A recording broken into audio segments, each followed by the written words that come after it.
Welcome to Communicating Cyber, the series where cybersecurity leaders go beyond the jargon to share stories, strategies, and real-world lessons that earn trust and gain buy-in for your program.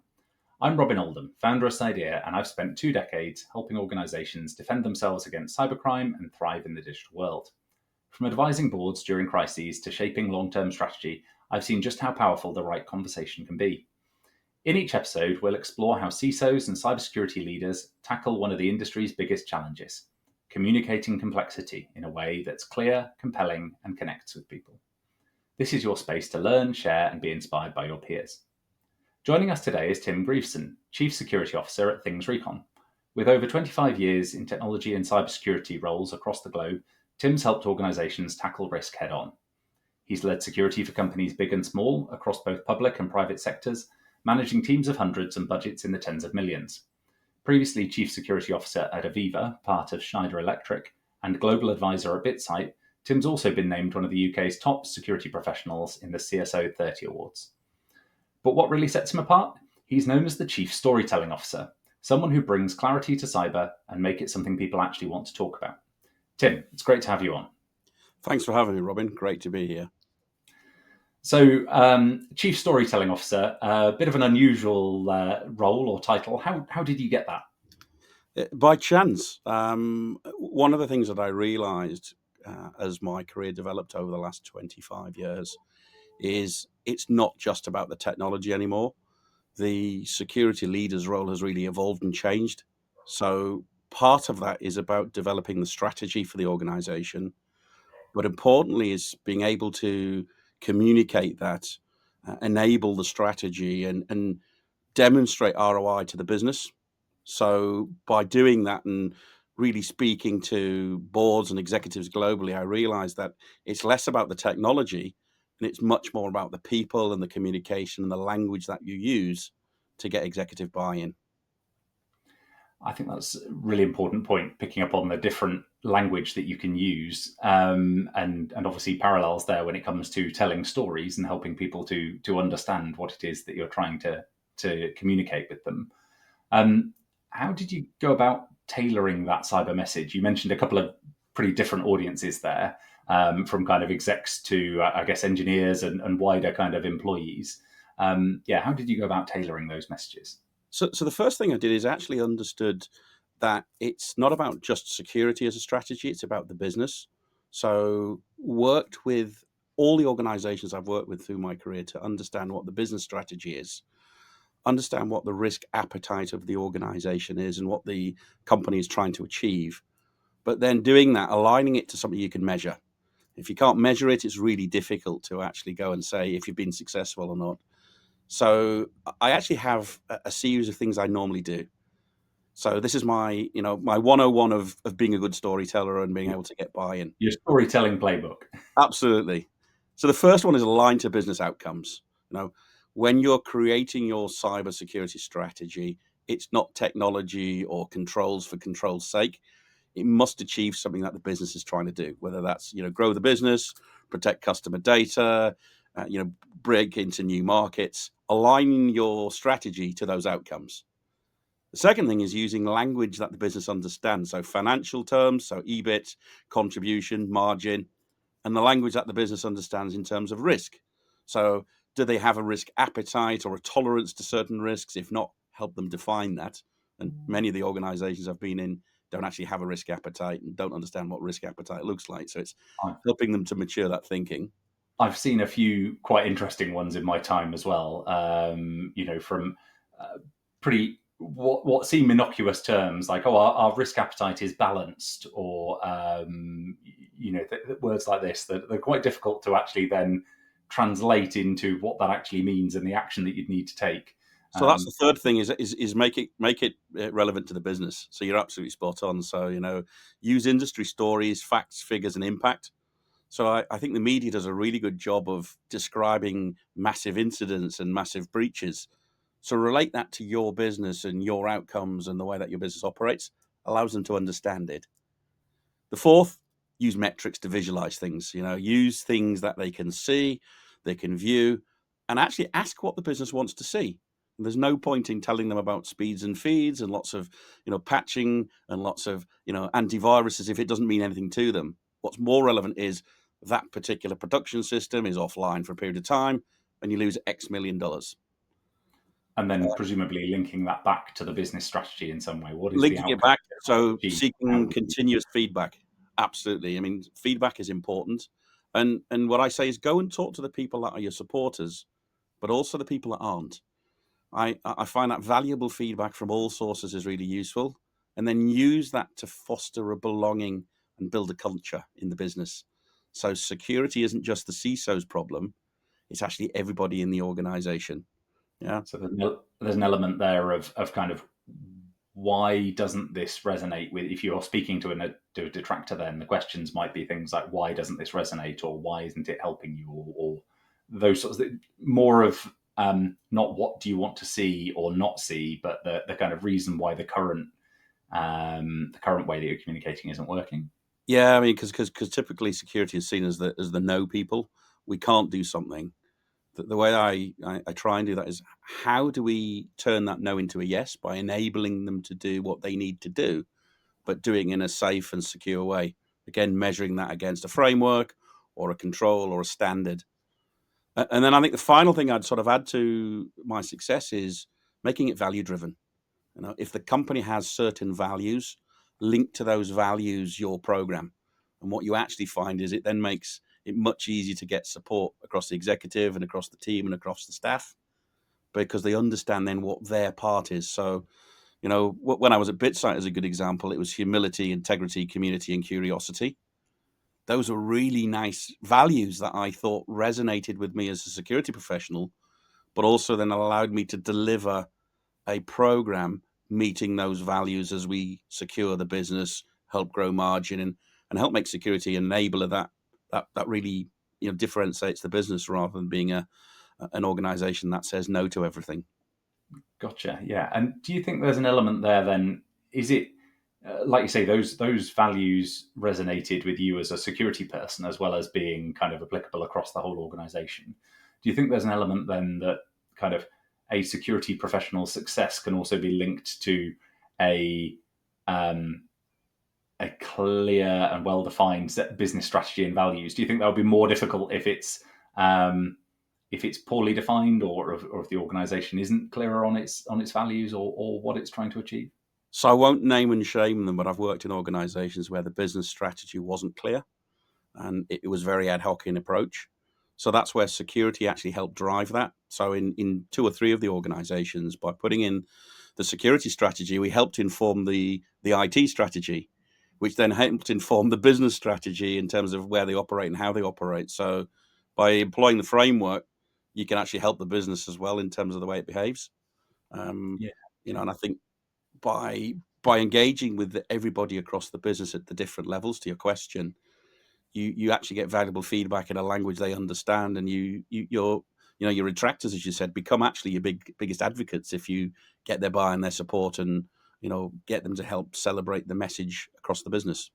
Yeah. Okay. And you mentioned there both detractors and kind of organizations where it's not all kind of laid out for you, kind of ready to go in front of you. Is there anything where maybe you have got those people on side, you have got those things together, but even with all of that, you've gone to explain something that's a bit more kind of technical and kind of subject matter driven that just completely missed the mark? And kind of what did that teach you in the moment? In my early career, yes. I think in the latter years, hopefully not, because I've been able to understand how to position. So I think the advice I'd give is, don't just go and present something at a board meeting with your execs. Speak to them in advance. Get their feedback before you go to the board meeting, so that when you go to the executive meeting or the board meeting, they already actually know what you're going to come and present, and you have people in the room who are already a supporter. So I think the example was, we were trying to put in some antivirus and some threat detection quite a few years ago now, in my early stages as a CISO, Yeah. and we went and led with a technology strategy. Mm-hmm. We thought it was going to be good because it was a technology business.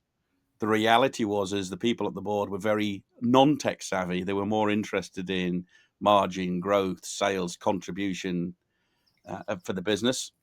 So, whilst what didn't resonate, we used that as a learning curve, and I came back and then tailored the messaging more in tune with what they wanted. And then I got those supporters on board before going back and representing. The great thing was it actually got the executives thinking. They needed to be a bit more tech savvy, and it really drew them in. So whilst it was a negative of not understanding and resonating with them, it became a learning curve for them as well. And actually, I then started to join that particular executive meeting on a more regular basis to keep them informed and talk about how we can contribute, rather than being that security team that says no, costs a fortune, don't really understand what it does, to really helping to enable the business. So a good example, when we went in for new bids, security was there working out how we would enable and join those businesses we were looking to purchase or dispose of.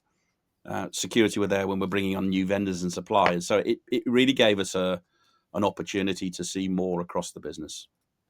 And that the when you kind of went back and had to reposition that kind of the second chance, if you like, um, was that? I mean, presumably rolling out, as you say, technical controls. There's a cost associated with that.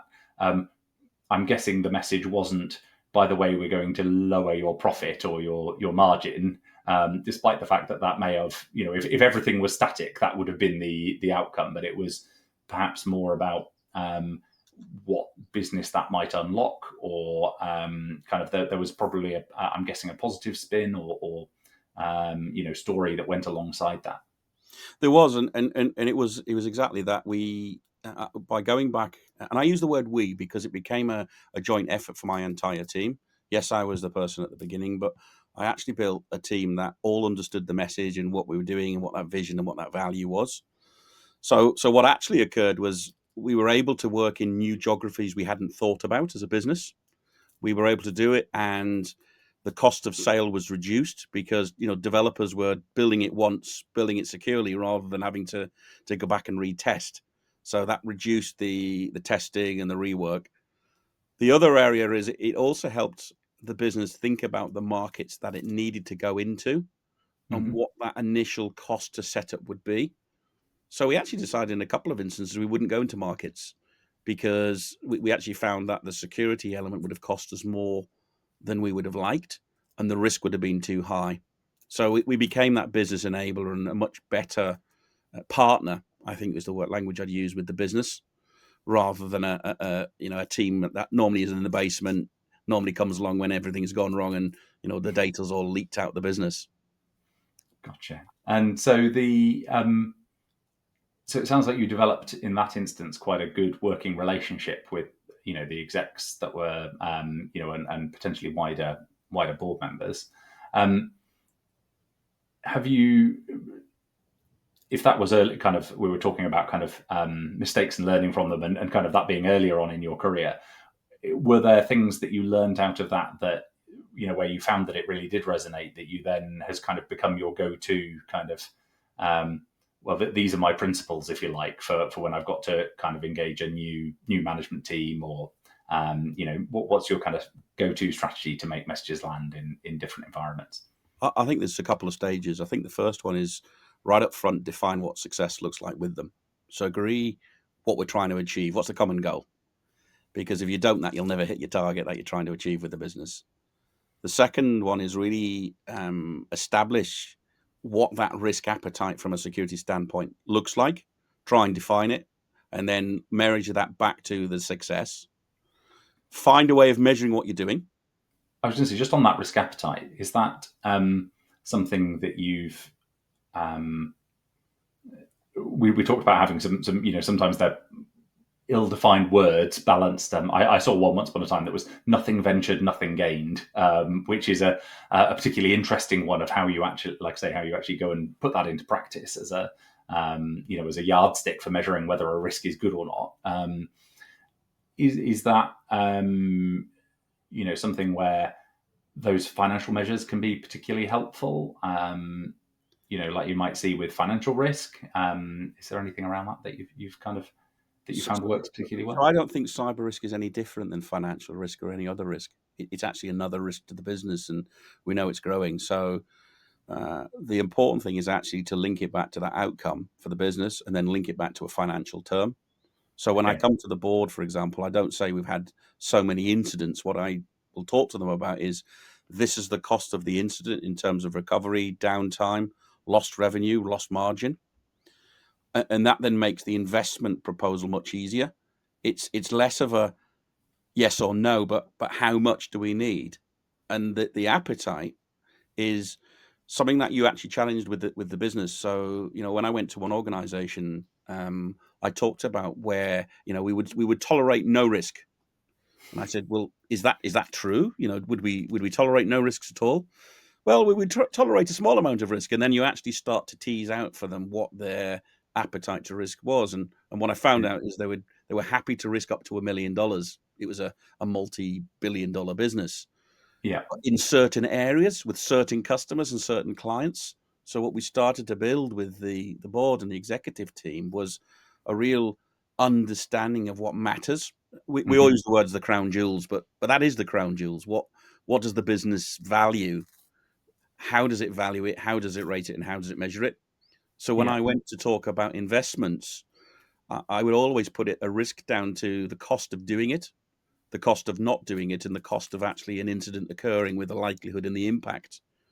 And then we measure that against, customer reputational damage, loss of revenue, loss of downtime, and it starts to make it tangible for them Hmm. because it's something they can see.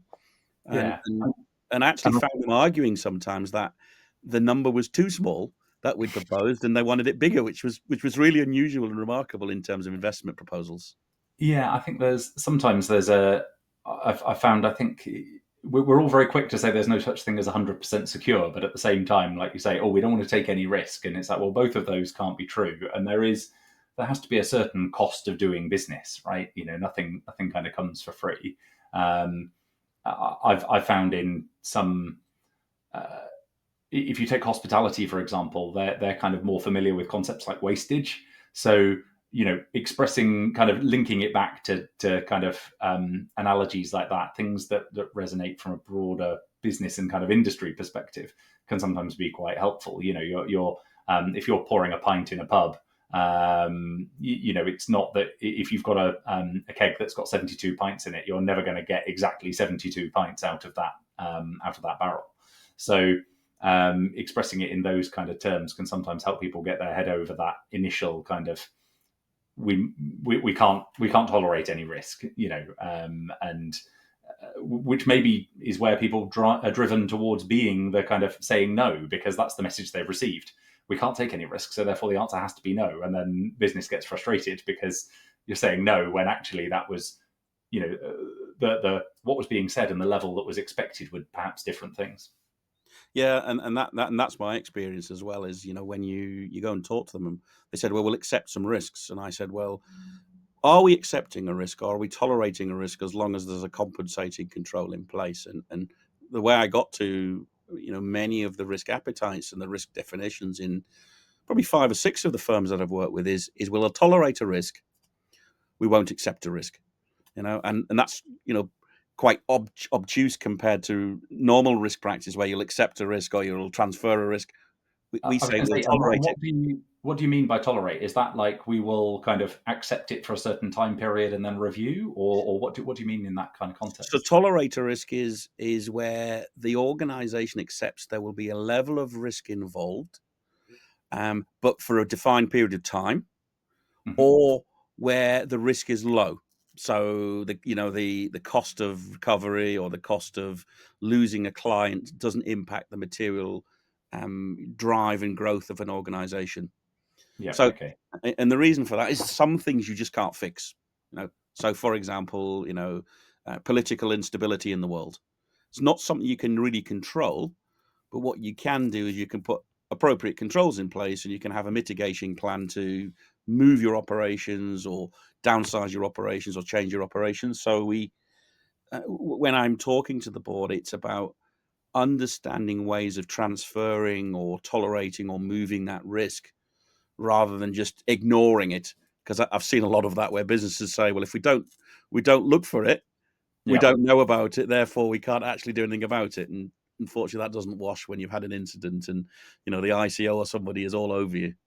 No, and I think there's you mentioned about like whether it was material or not. There's a really interesting bit there as well, which is in terms of cost, where potentially, let's say you have got some customer data on a laptop, but it's switched off and you've got full disk encryption, and you leave your bag on the train. The actual impact of that incident would, it's unlikely that an opportunist, is going to be, trying to break into your device and understand what's on there. The actual cost of that impact is probably the cost of replacing the laptop and maybe half a day's lost or a day's lost productivity for that employee. And like you say, tracking that and kind of giving some examples can help people understand the full spectrum of what you might be talking about when you talk about potentially losing some data, for example. And I think that's where the art of storytelling comes in. Make, as you said earlier on, make it resonant to them, to their organisation, their business. I've had the conversation with a CEO before. They've read something in the media and they said, "Could it happen to us?" And the answer is quite often is yes, but the likelihood and impact is quite low because we have appropriate controls, or like you say, the data is all encrypted. It's in a secure cloud environment somewhere, and the likelihood of it being attacked is low. However, the impact could be high should that actually occur. So I think I use the word a balanced view, but I'm not talking about balanced security. I'm looking at security in a way which is looking at things in a way which makes sense to the business.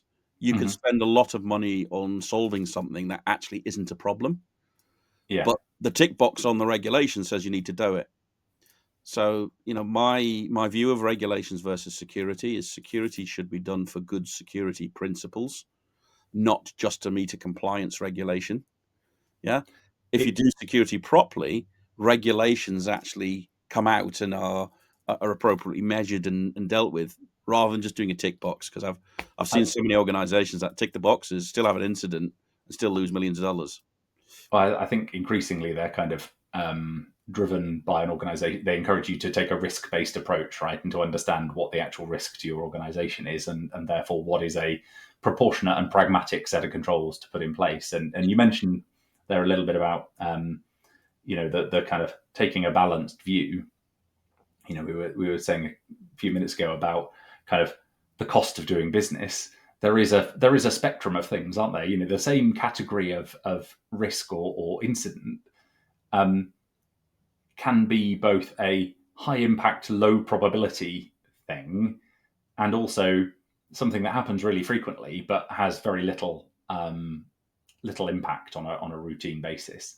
And I think sometimes where people get hung up when it comes to risk assessment is perhaps they do a likelihood calculation to work out what the highest potential likelihood would be, and then an impact calculation to work out what the maximum possible impact would be. And they take both of those, that kind of X and Y number, and times them together. And it's a scenario that doesn't exist. It's either something that's going to be massive but really infrequent, or it's something that's going to happen quite frequently, but going to have quite a small impact when it does. Because otherwise you presumably would be out of business or wouldn't be trading or whatever it might be. And I think that's probably one of the main flaws I see, is not taking that balance, kind of looking at the full spectrum of cybersecurity risk. Yeah, I agree, and I think the important thing for me is trusting your security team to actually work and protect the organization. If it understands what the business outcomes are, not managing them to a micromanagement level. And I'll give you a good example of that. In one of the organizations, our legal officer wanted to see every single, what they called incident. And I said, "Are you sure? Because, we have 20,000 events of interest every single day." Yes, I want to see them all. I said, "Well, the workload on that is absolutely madness. What you actually want to see is where an event of interest becomes an incident. At that point, you'd like to be involved. And we have a very small number of those. So by explaining, the risks and how we manage them and what the controls are, it gives you your management team the confidence. And actually, it made it very easy for me when we had external auditors coming in as well, because we had a framework to measure against. We had an agreed operating procedure. We had a standard. We had everybody who understood what to do. We tested it on a regular basis. So instead of it being a 5 or 6 week audit, I was actually able to get through audits in a week. And that was from them coming in for 1 or 2 days, going through the standards and saying, yeah, you've got SOC 2, you've got ISO 27001, you're aligned to the NIST framework, you've got a software development practice. So the preparation and the regular testing and communication to all of your members of the team and the wider business is really important, because that gives the confidence and the trust to customers and auditors and investors and your executive team. And like I said before, it was less about if I needed something or not. It was how much do you need and when do you need it, based on the risks that the business is currently presented with. Yeah, it's a lovely place to be. I'm sure there'll be plenty of people out there that are on that journey and trying to get to that position. Is there a particular moment that stands out to you when the way that you communicated a cyber risk completely changed that outcome? I mean, you mentioned a little bit before about going into new markets or not. That might seem a bit disconnected to lots of people from how businesses, the level of business involvement that they might have. Is that a good example, or is that the exception that proves the rule, or is that something that you've seen routinely? Is there anything in particular around that, the way that you communicate, where it's just completely spun it on its head and changed the outcome? Yeah, I think it's really important that you have that regular cadence with your executive team, so they have that and build that trust with them. So a great example I can think of was the political instability in Europe and the Russia and Ukraine scenario, where we did have some operations in the geography, and I discovered quite quickly that the third party vendor that we used to provide our endpoint security was turning it off because of the OFAC regulation. And that could have been quite catastrophic for us, because we were blind to the office. We didn't have any visibility. We knew that the facilities are likely to come under attack given the nature of the business that I was working for. So I mustered a crisis meeting. I was responsible for crisis for the business, so all business crisis, not just cyber. So that was telling me something, that because we had good management of security and cyber, we actually managed all crises. So I was responsible for crisis and business resilience as well. But we mustered the meeting. We got the senior executives on the call, who attended very, very quickly. And within a matter of minutes, we were able to make a decision that the business would actually pull out of operations.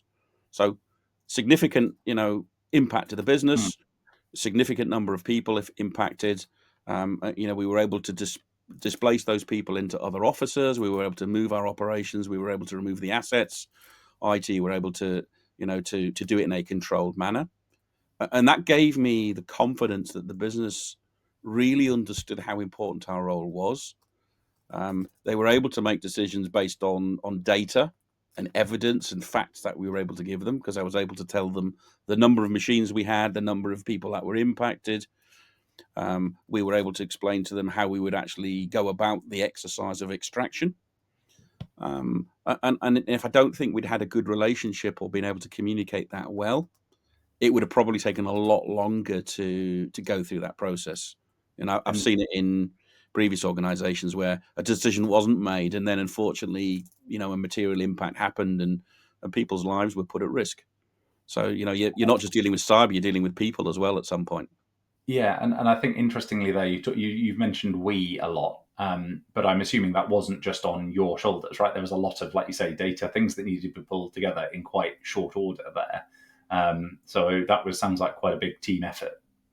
It was, and you asked me earlier on what was important. I think it's the reliance on people and supporting your people. I empower the people, give them the skills they need. It's also about the soft skills. So how do they communicate? So I actually put my entire team through storytelling. So they were able to go and pitch what they did, that 60-second elevator pitch of what they did, and do day to day. So when they get in the lift with the CEO or the CFO, they know what their role is and where they fit and what their wants are. But during that process, it was HR and finance and operations and sales and IT and security all coming together. My team orchestrated that collaboration, and we, helped define the requirements of the data, but we also sanitized the data. IT thought we had so many machines in the region. We had a different number because we had better detection capabilities, and Shadow IT had crept in there, and our attack surface tool was able to see the assets they didn't know about that the business had been out and bought themselves on a credit card. So it was a bit of correlation and a bit of sanitization of the data that we were able to help with as well. Without being to sound too buzzworthy, it was a proper kind of cross-functional kind of collaborative effort by the sounds of it. Like I say, not just security pitching up, but being that facilitator and being able to kind of presumably that kind of the trust and the ability to kind of provide some constructive check and challenge was really critical in that moment. It is, and I see security as part of the organization, part of the business, an enabler of the business, as I've said earlier on. The way I've done that quite successfully in quite a few of my roles, is creating that culture.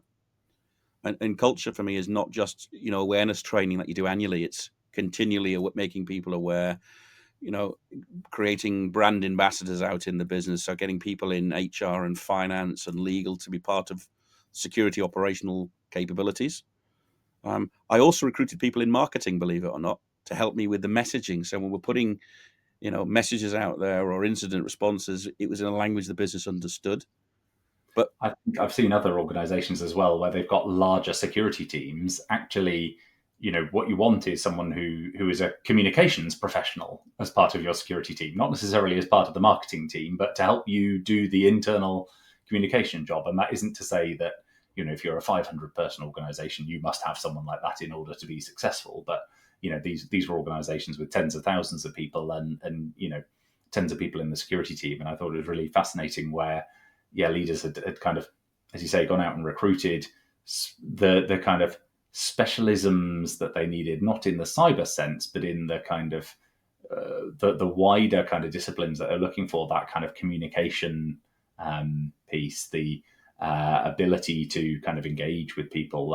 I've spent a long part of my career as a cyber consultant, and I would say, you could be the most knowledgeable cybersecurity person, but if you're rubbish at consulting, which is kind of communicating, listening to people, understanding their problems, and kind of helping them to kind of influence and drive a decision, then you're going to make a really rubbish cyber consultant, because it's 50% of cyber and 50% consulting. So, I think I've seen a few other organizations there where people have adopted a similar kind of approach. But maybe that's a good pivot, because I think when you were at Aviva, not the insurance company, I think they're a software engineering part of Schneider Electric. Is that right? They are, yeah. Europe's largest software development business. Yeah, and I think probably a really interesting story from your time there, because you, if I'm right, grew the security team from 6 to over 60. So like a 10 times increase, if you like. What that must have been a fascinating journey and a huge amount of change over that time period as well. What did that teach you in your kind of career? Well, I had no aspirations to build a team that big, to be fair. It was very much about demonstrating the ability to execute on the promises that I made. So, I right at the beginning measured where we were, agreed where we wanted to get to, and we said we wanted to be a certain level against the NIST framework, given the markets we were operating in. And what really helped me understand there was the importance of people. And, just referring back to your previous comment, I was taking people from other parts of the organization to join my team. People were clamoring to join security. So I had engineers who wanted to come and join. I had people in legal who wanted to join and help us with regulations. I had people in marketing who wanted to join and help us with awareness. I had people in finance, believe it or not, who wanted to help me build the budget and the commercial plan for security. I had people in operations. So it was about connecting people and celebrating success. It was being very clear on the journey that we were on. So, I gave personal messages to the entire organization. So during Awareness Week, for example, the CEO and I did a fireside chat. We talked about why security was important to us, why it was important to our customers, and why it was important to each of our employees and their families. And we helped them resonate.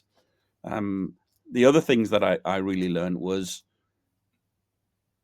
don't give up, because it's really important to get a no and lose heart. and lose faith. And so for me, no doesn't mean no. It just means not now, or not in the way we want to do it. And during the budgeting process, like many organizations, you go in with your initial budget, no, and you go back in, you get no. And what we were doing is I was trying to build a program that helped us move the business forward at a pace and a velocity it needed to make us secure and grow the organization. But linking that back to that business outcome and that business risk made it a much more palatable discussion. So people are important, communication was important, linking it back to the business was really important, and not giving up and being persistent. I think that's really interesting as well, that in the context of the question where we're talking about massively growing a security team, that actually you're highlighting the kind of some of the negatives or the kind of the no's that you got along the way, and how important that was in shaping that success, I suppose. And kind of, I'm guessing there must have been quite a bit of, we talk about continual improvement when it comes to, and security being a journey, not a destination. I assume the same applied kind of on a smaller scale with your own personal journey and kind of leadership change as you were as you were kind of leading that team on that change journey. Yeah, I mean, it was a journey. I mean, I set out. There was no budget. They'd had previously had an incident, although quite a minor one. They had an incident, and there was a need to go and build a strategy. So what I learned from that was really understand how the business wants to get to where it wants to be as a business. Work out what are the steps we need to get there, align that to, as I said, something you can measure like a framework. And we decided NIST was the one we were going to look at. But then building smart people around you was really important, and empowering them to go and do their role. It's very easy for the security leader to try and do everything, and then that leads to burnout and stress. I could quite easily go, on holiday and knew that my operations would still continue. They wouldn't necessarily get the communication, they wouldn't necessarily get the budget or the strategy to go forward, but all of the tasks that we'd laid out were there. There's a different layer to those as well, isn't there? Those are big picture strategic things, annual budgets, those kind of things. When those things are going to occur and when they need to be done by, and you can plan around them, versus, as you say, the kind of more operational day-to-day tasks that must get done in order to protect an organization, making the distinction between those two kind of tiers, and there's probably a third between it as well. There is three. I mean, the way that I saw it was strategic, tactical, and operational. So there were strategic things, and I had 7 of them at Aviva. Everything from identity management right down to protective security, so people and vehicles and events. Then I had some tactical stuff, which is about brand protection for the organization and how do we improve our product security. They were quite tactical because there were things we needed to do quickly. And then I had some significant operational changes. How do I bring together the various silos? I think it was multiple silos across the business. When I started, we had hundreds of security products. Well, we didn't. We probably had 30, but there were same things. There was the same product doing multiple products doing the same thing. So it's how do we bring those together? And we were able to create some operational efficiencies. And I helped IT actually remove technical debt. I helped them deliver it at better value. We were able to turn things off to make the business more secure, and therefore reducing the cost of delivery, the cost of compute, the cost of storage. And I'll share it with you. At Aviva, I turned off 10,000 domains that we had. We'd stood something up over the many years the organization operationalized. Marketing had stood something up, and then we were left with all of that dangling state. Yeah. By looking at it operationally and slightly differently, we were able to optimize that resource. And I went to my CFO at one occasion. I said I needed some budget, but I didn't want any money. He thought I was crazy. And I said, look, the reason I don't want any money is I've identified a cost saving by turning some stuff off that we don't use anymore, or consolidation. Whilst I'll give you some money back because I'm conscious of the bottom line and I'm a commercial guy, I'd like to keep some of that to repurpose. And that made the journey much, much easier when you went for budget. And then the next time we came for budget and I asked for budget, they realized I needed budget because I'd already spent the money that we'd agreed to repurpose. Turning things off is really important. In the wake of the TalkTalk incident, where I was providing some advice to the team there, that was we understood that they had a much larger estate and kind of number of applications and kind of business processes running them than perhaps they originally thought. And yeah, going through working out how you turn some of those things off. There was one application that always sticks in my mind that sent that it was a one business customer, so one B2B customer, and they received the same invoice every month, and it was a fixed price contract. And there was a database server and a Java application that ran and that processed all these things, and that was, well, this is pretty easy, straightforward thing to say. Let's their technology director was like, this is just something we need to turn off, and someone can do it manually for the next 12 months, and then we can work out whether we still, how we approach it or where we put it. But yeah, turning things off, I think, is always a good tip for maybe something that's a bit more radical in terms of thinking, but a perfectly valid answer. It doesn't need to carry on. Often it doesn't need to carry on in that way in perpetuity. There may be a better way now of doing things. Yeah. The interesting thing about that, though, Robin, was knowing what you've got. Yes. That's why I joined ThingsRecon is, it looks at attack surface management. And, one of the things that I found when I talked to security leaders and when I was at my previous firm, I probably met 350 global chief security officers, chief risk officers. And it's, do you understand what you have? What's the size of your suppliers, for example? And, I think they're about 20. Well, do you actually realize there are 150 that you probably don't know about? So I think understanding your asset base is really important. And then understanding the relevance. You can only defend what you know about, right? So Exactly. So I think that's key to all of this is discovering the unknown unknowns, but also quantifying whether actually it is a problem or not. And if it isn't something that's used, turn it off. Because there's a lot of technical debt out there, and there's a lot of attack vectors that just aren't needing to be there. So it's the basic hygiene factor of configurations and and understanding what those look like and how we support them. What are we defending is one of the questions that we always start with at Cydia. And if you've got 10 people in a room, a bit like lawyers and opinions, you can probably guarantee that you're going to get 12 or 14 back as to what the most important stuff is. But can be a really powerful, insightful question to start with. As we come towards the kind of the end of our time, a couple of other questions I'd be interested to get your thoughts on. Sort of slightly more quickfire, perhaps. When you step into a new security leadership role, what is the very first thing that you focus on and why? Connections, stakeholder mapping, understand who the audience and the players are. Because you can then go and find out the information about the business and really, connect what you're looking to do. I suppose full circle, going back to know your audience and tailor your message appropriately. You can only do that if you understand who you're speaking to. And yes, if you had to sum up what the cyber industry needs more of in just one word, what would it be? So I'll give you two. The first one is coffee. You can never get too much coffee. For those who know me, I love my coffee because there's sometimes some long hours. But if I give you a serious answer, it's diversity of thought. So diversity. And I'm going to elaborate on that. I'm not just talking male.